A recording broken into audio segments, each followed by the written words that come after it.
I was like, these are all things I've done in class before. I feel like I can do this, but also I was a little nervous. So I think that I realized that I had a lot more of the hands-on than what most of my peers going into their first internship did. Bold ideas, inspiring stories, dynamic experiences. I'm your host, Dr. John Anderson, president of PennWest. Welcome to the Power of PennWest podcast. Well, welcome back to the Power of PennWest podcast. What does it take to turn a college experience into a career launchpad? In today's episode, we follow the journeys of students who are doing just that. Through internships, mentorships, and career development, opportunities are shaping their futures. And from a Career Center's perspective, we have our executive director who discovered his own passion while attending a PennWest campus. So today you'll hear from a student who landed an internship thanks to the McElhatton Foundation grant, as well as others who found their path through career services, faculty guidance, and hands-on experience. They share how they navigated big decisions, built confidence, and discovered what success looks like beyond the classroom. So let's go ahead and meet today's guests. First, we have Lauren Bryant. Lauren, welcome to the show today. Hi, nice to be here. And you are at PennWest Cal as a senior from Beaver Falls, Pennsylvania. Yeah, I'm hailing here from California, PA. That's great. And while you've been a student, you've completed a whole list of internships, including WTAE-TV in Pittsburgh, Fox Weather in New York, and currently you are at WTOV-TV in Steubenville. Mm-hmm. Yeah, I got to do all the crazy experiences. I can't wait to hear about it. Yeah. You've also job shadowed at KDKA-TV and National Weather Service. And we look forward to hearing your story. Thank you for being here, Lauren. So much. I appreciate it.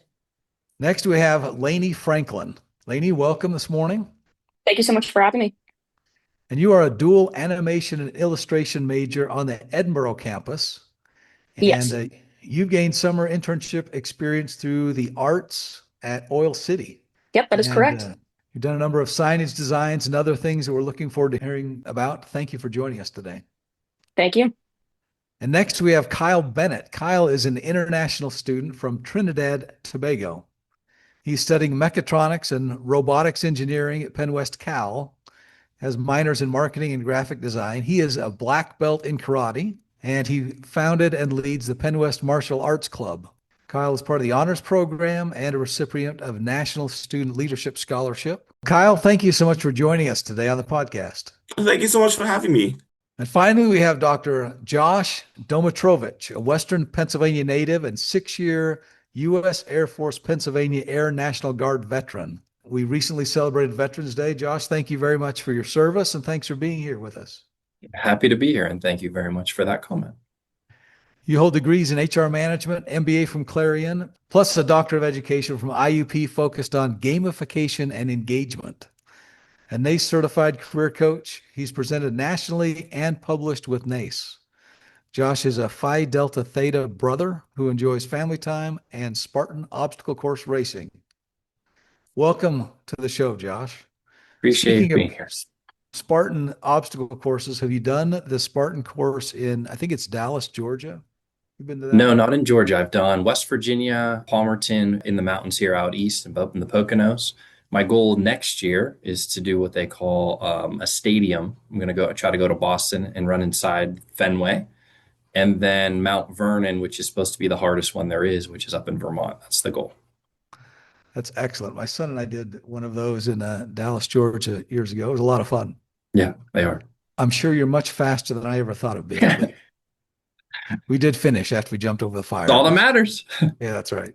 Well, welcome to each of you, and I look forward to hearing about your stories. Lauren, let's start with you. Tell us a little bit about what sparked your interest in broadcasting. So my interest in broadcasting kind of started back when I was in high school. I actually did Pet of the Week as my own high school news. And from there on, I kind of had an interest in weather. So combining the two, I was able to get a career in broadcast meteorology, which is what I'm striving to do today.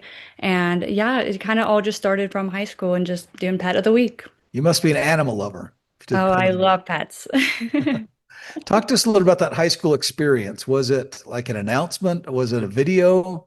What kind of thing what medium did you use? Yeah, so we actually broadcasted it out to the school. They got it through an email, and we were able to have a weekly broadcast almost every single week. And it included, we did some funny ones where it was like some Halloween episodes and stuff, but really is where the students were able to really put their education to mind and be able to create something that they love to do. And it was really fun for everybody to see. That experiential learning is such a great introduction because then you can know if you like it or not, right? Exactly. Lanie, tell us a little bit about your experience. What prompted you to study animation and illustration at Edinboro? So I knew from a young age that I wanted to do something creative with my life. So through high school, I pursued any creative activities, extracurriculars that I could. And then I visited Edinboro a couple of times through my junior, senior year of high school. And then I knew I wanted to do animation. So I enrolled as an animation student. And then through the great art program that we have, I was able to see all the different opportunities in the art field. So then I decided to pick up illustration as another major as well. Kyle was an international student from Trinidad and Tobago. Tell us a little bit about what your journey was like and how you selected mechatronics and robotics engineering. It's an interesting journey. I've always known that I wanted to build things. I've always known that I wanted to be an inventor. And when it came to choosing a college, I had done pretty well in the SATs. So I was looking around for colleges that would fit with that idea of doing the building of like technology and innovation and stuff. And I started applying to a bunch of places, and then I realized that none of the things had the perfect match of hands-on and theoretical that I was looking for. And I narrowed it down to two schools that were doing, one was doing a robotics engineering technology, and then I found this one that was doing mechatronics engineering. And I was really interested in that concept of mechatronics engineering because it's kind of the perfect subsection of computer engineering, mechanical engineering, and electrical engineering. This one, the price was way better than the other one, so it was kind of a no-brainer. Certainly, price point helps.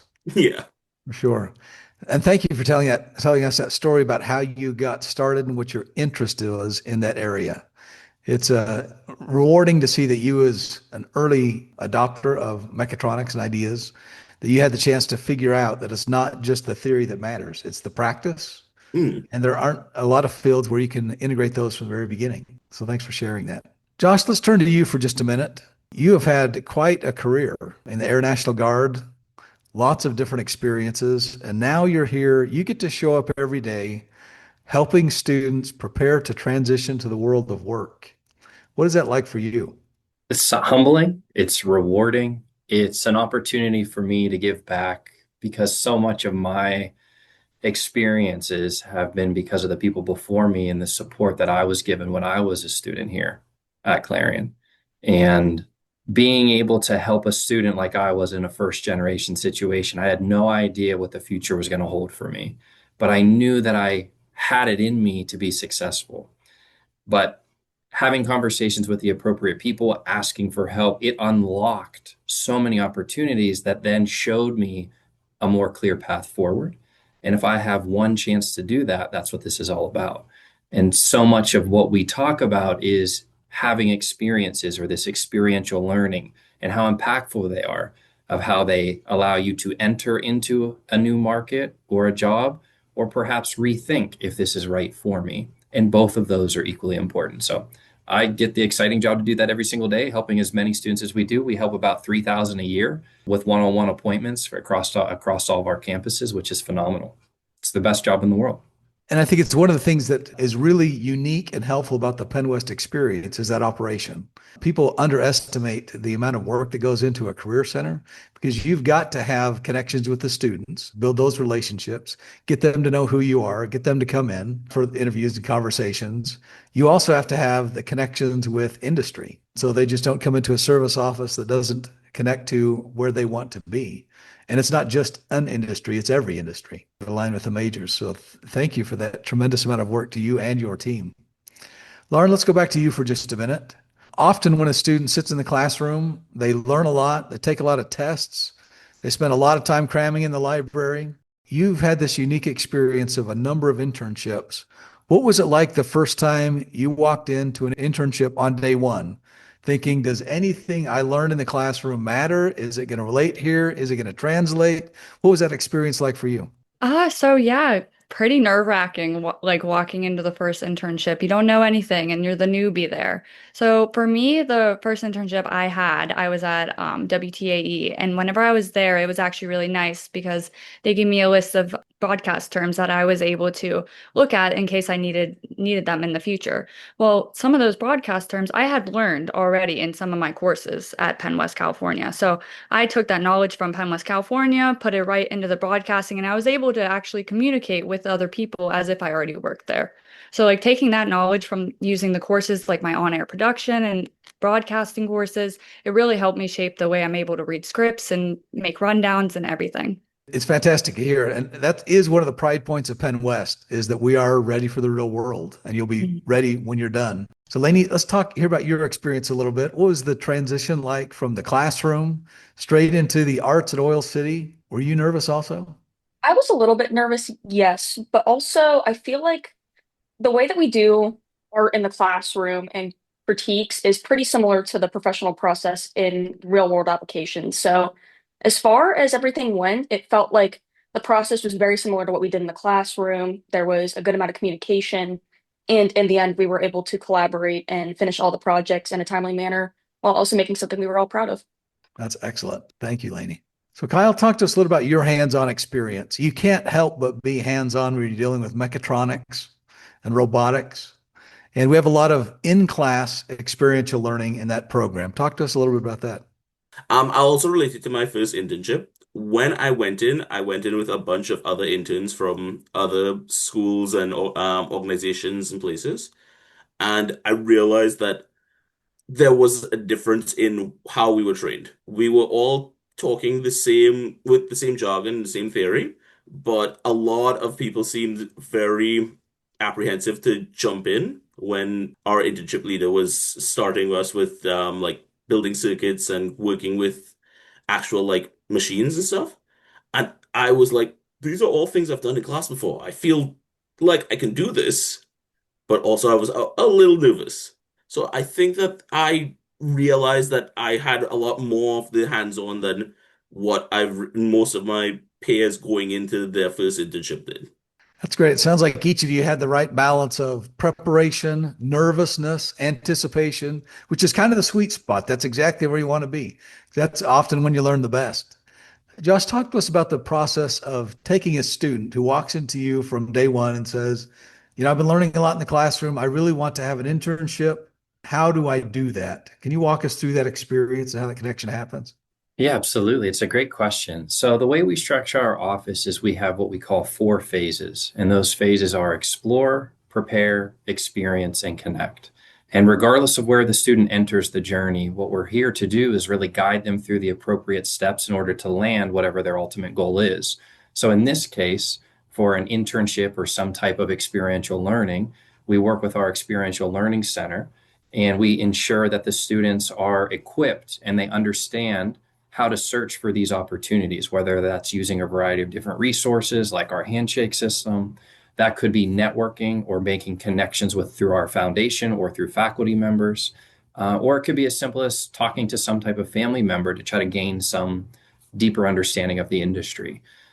So much of that experience, though, also is making sure you're prepared. So we always make sure their resume is good to go. They've conducted practice interviews, right? That they know how to present themselves appropriately for when that opportunity does land in front of them.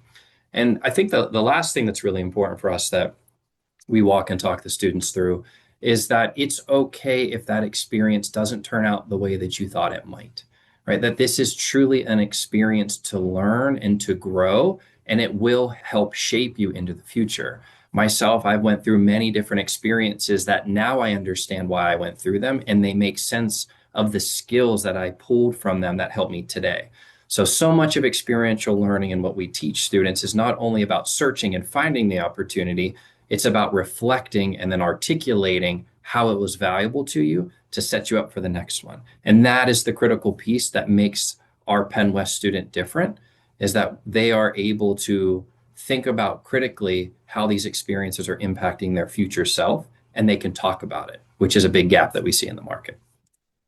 That's great. And it's a very well thought out plan. Let's go one step farther down this path, Josh. So we've got three students on the pod with us today who were able to pick fairly early what they wanted to do.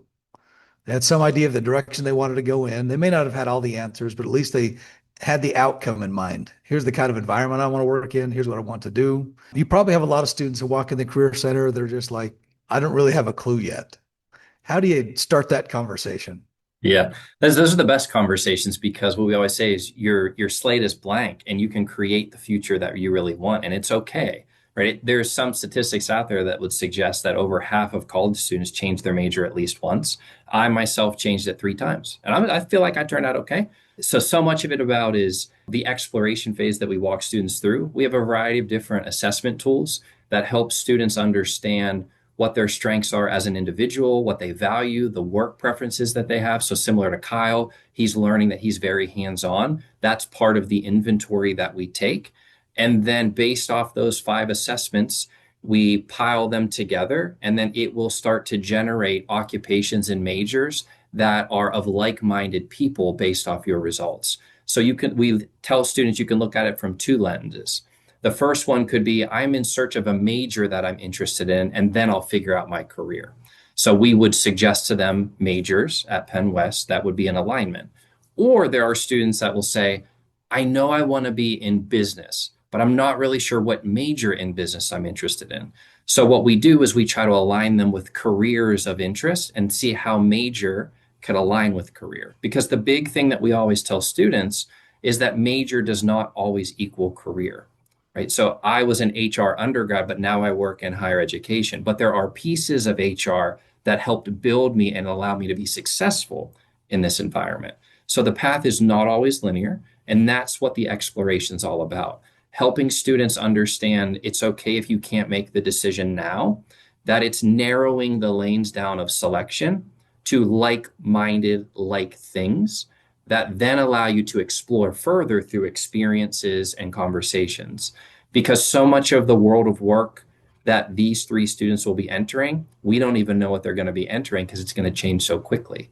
So it's about what skills do you have, what experiences are you gathering that will help set you up for whatever the future holds for you. Excellent. Thank you. Kyle, let's go to you for just a minute. You've had the chance to participate in internships. What was that experience like? When you show up on day one, you get acquainted, you've talked a little bit about lots of other people there from other institutions. Talk to us about your day-to-day activity. How many hours a week did you spend at the internship? How did you interact with people? What did you learn from those experiences? Okay, so for my first internship, it was at a water meter manufacturing plant.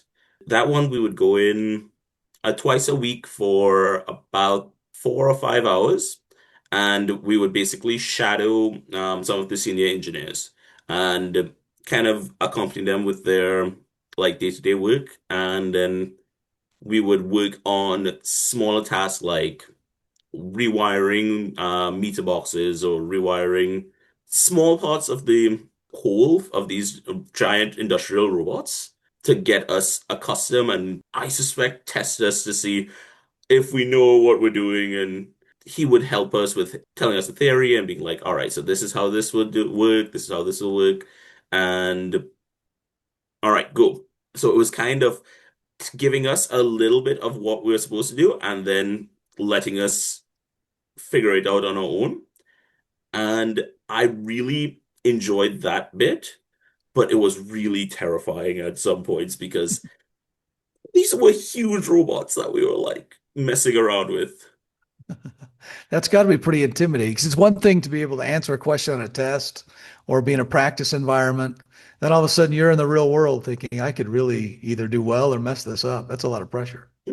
My second internship, I think, was where I've really kind of felt a lot more of this is what I really want to do. I had worked with a startup company that was Green Barrel Energy that was working on like green energy for electric vehicles. Being in a startup is a completely different beast. And that was a completely different experience because it felt like everyone was kind of figuring it out as we were going. That one I involved a lot more research, a lot more study, and the times were a lot more flexible. But both experiences were really amazing. Excellent. Thanks, Kyle. Lanie, let's go to you next. Talk to us about the actual internship itself, the schedule, how long you were there, what kind of people you interacted with. Each week of the internship, I would go in, I'd say about 2 full days a week, but some weeks, depending on what events I'd be working on or projects, I'd go in for extra days or extra hours working outside of the office. And I think pretty much whenever it comes to the processes, projects changed week to week. I was talking with different people each week because Arts Oil City is an organization all about revitalizing community through the arts. So not only am I talking to the artists in the studios, but I'm also working with people outside and working with the Oil City community to help bridge those two together to help create events that will benefit both the town and the artists themselves. Excellent. Thanks, Lanie. And Lauren, talk to us about your time in new studios. And I bet they were different at each one of the environments you were in. Yeah, so at WTAE, I was actually the only intern that they had for the fall, and it was really nice. I was able to get hands-on experiences with all the meteorologists, and I actually was able to work like some crazy hours, like 2 a.m. to 10 a.m., like the morning shifts. So I got to go hands-on and be able to practice my on-air content through WTAE. And then whenever I switched to Fox Weather, I was working through the summer from June to August, 9 to 5 every day. So I was really hands-on by working next to like all of the meteorologists at Fox Weather and the editors, and we got to do days where we would hang out with the reporters and be able to just do some hands-on experience so that we could see what we like and decide what we end up wanting to do in our future. Oh, that's great. Thank you. So let's talk now about the future. Each one of our students has had the opportunity to do some internships, learn a lot in the classroom, and be prepared for what's next. Tell us, students, where you see yourself in 5 years, maybe 10 years, where you predict you'll be, if it'll be in an environment like you interned in, or it'll be something different. Lanie, what does your future look like? Let's start with you. I feel like with the arts, it's very hard to know exactly where you'll be because projects and places you're working will change, especially if you're working freelance. I know this internship has opened my eyes to different possibilities than I was thinking originally. So I may end up trying to continue to foster a relationship with Oil City and the arts community there or other surrounding areas. Or I could see myself slowly working up my portfolio and eventually working to illustrate books and maybe eventually find some bigger connections to work with. Excellent. Thanks, Lanie. Kyle, what about your future? How are you going to use these internships to help build that path? I have a bit of a plan for the next 5 years. It involves working for a bit, then possibly going back to school, but eventually, hopefully, next 5 to 10 years, I want to be in a position to start my own startup, to be able to build my own design firm where I can work on engineering solutions that help people in the world, mostly through like green energy and solutions to natural problems. Well, it will be so fun to see what you do. And just remember when you are rich and famous and you've got an alma mater back here that'll be glad to take some of that cash and help serve future students. So remember us when you're big and famous, please, Of Kyle. course. And Lauren, talk to us about your future. So for my next 5 to 10 years, I kind of look at it as I want to be in the broadcast meteorology industry and I want to go south. I'm tired of the snow. So I want to forecast hurricanes and all this stuff. So I want to really focus on my next few years. I want to get into reporting and hands-on reporting and getting into the field by field reporting and just getting my content really to cater to what I want to do. That's great. It's so fun to hear each of you and your plans for the future. It's fun to be in that part of life when you're just beginning and the possibilities are endless. Josh, as we prepare to wrap up, will you just talk us through the process? So if a student is starting as a freshman, what should they do in the Career Center that year? Sophomore year, what should they do? Junior, senior? Talk us through that path for a typical PennWest student. Yeah, it's a great question. So I think the first thing that's most critical for students to know is that regardless of your major, we have career coaches that specialize in majors and they align with you. So every single student at PennWest has a career coach based off their major, and they're specifically here to help you be successful. So that career development journey, as we call it, it looks at through those 4 phases that I mentioned earlier: the explore, the prepare, experience, and connect. And although, right, that could be looked at freshman through senior year, what we say is we're going to meet you where you are. So perhaps Lauren already had the idea that she wanted, and she just said, how do I prepare? I don't need to explore. How do I prepare for this ultimate experience that I want to get? We'll meet Lauren where she is. Or maybe Kyle wasn't so sure, so we're going to help him through the exploration process. So what we always say is you can never start your career development journey too early, because through these experiences, your life will change. Whether that's personally or professionally, things are going to come your way. And what you need to learn are the skills of how to reflect and ensure that you're on the right path for yourself and that you're thinking about the future, similar to your question. So what we say is, starting your first year, let's have you assess where you are on our career development journey. And then we're going to connect you with the right resources and people to help you be successful and meet that ultimate career goal. And it's okay, as an 18-year-old, for example, if you come in and say, I have no idea what I want to do with my life. I'm not sure any of us still know what we want to do fully with our life, because things change. So it's, again, teaching them the skills and experiences, and then mostly helping them connect those dots at the end and articulate them successfully. Excellent. Thank you very much, Josh. That's great counsel. Well, Lauren, Lanie, Josh, Kyle, this has been such a great conversation. Thank you for taking time to share with us about your experiential learning, your internships. And Josh, thank you for your leadership in the Career Center. It's great to see all of you, and I can't wait to see you 5 years from now as I'm looking at art in Oil City or watching the news or reading about the startup. It'll be fun to see where your journeys take you. Thanks to each of you for joining the Power of PennWest podcast today. Thank you so much. Thank you for having us. Thank you. Thank you.